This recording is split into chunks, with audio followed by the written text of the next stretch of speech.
Today marks 1 year since the murders of 4 University of Idaho students. While the legal proceedings continue, today we focus on the victims: Madison Mogen, Kaylee Goncalves, Xana Kernodle, and Ethan Chapin, who was from Skagit County. Channing Curtis and Tim Pham from our sister station in Spokane are live in Moscow this morning. So good of you both to be with us this morning. Tim, you actually spoke exclusively to the father of Madison Mogen. How does he want his daughter to be remembered? Yeah, good morning to the both of you. He wants his daughter to be remembered as someone who lit up the room and was extremely kind. This was his first TV interview since his daughter's memorial since January, and we're so glad that he was willing to share his story with us. Because that's really what today is all about, is about remembering the lives of these 4 victims and the legacy that they're leaving behind. Yeah, here's a small clip of my interview with Ben Mogen. Where are you in the stages of grief right now? I've been able to keep my head up. It's really easy to spiral down after something like this. 365 days, missing milestones with his Maddie Mae. It's why he holds things like this close to his heart. She wrote, "Happy Father's Day. I hope you have the best day. I can't wait till we can hang out again soon." This was the last Father's Day card Maddie gave her dad. I'm proud of how far you've come. Thank you for always encouraging me to do my best. Love you lots and lots, Maddie Mae. Yeah. My mom got me a little silver angel wing to remind me that Maddie's always with me.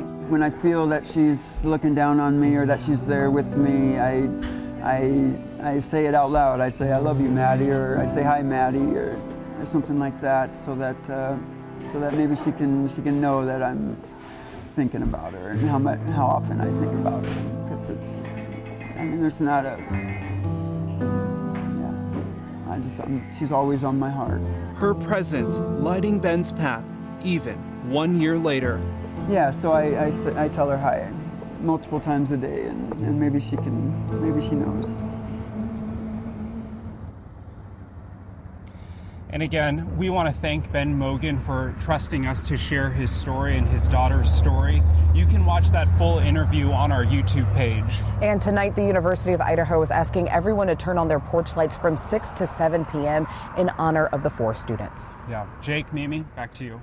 Tim, we just spoke with Ethan Chapin's family a few weeks ago, and they tell us that they will not be present at the trial when it happens. Did Ben Mogen say whether or not he will be there? You know, Mimi, he tells me that he's kind of keeping a distance. The prosecutors are keeping him up to date on the case. It's just extremely difficult, especially with all the media attention. He says that his phone is constantly receiving requests and messages for interviews, and so he's kind of keeping his distance, but he is paying attention to what's going on. All right, Channing Curtis and Tim Pham, so good of you to be with us this morning. We'll be watching coverage throughout the day.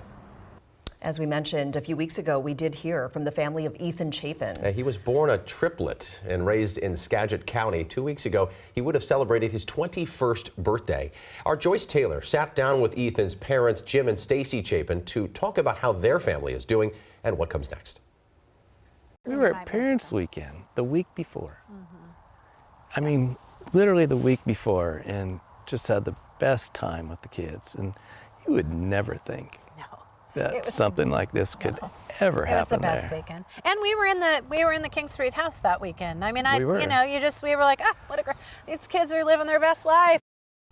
Ethan's parents say they do not plan to be present at the trial of Bryan Kohberger either. As for the man accused in their death right now, prosecutors have less than a month to turn over evidence against Kohberger. A judge set a December 1st deadline for handing over investigative genetic genealogy material. He'll then determine which parts, if any, can be used ahead of a possible trial. Tonight, we'll also have live coverage from Moscow starting at 4 o'clock here on King 5.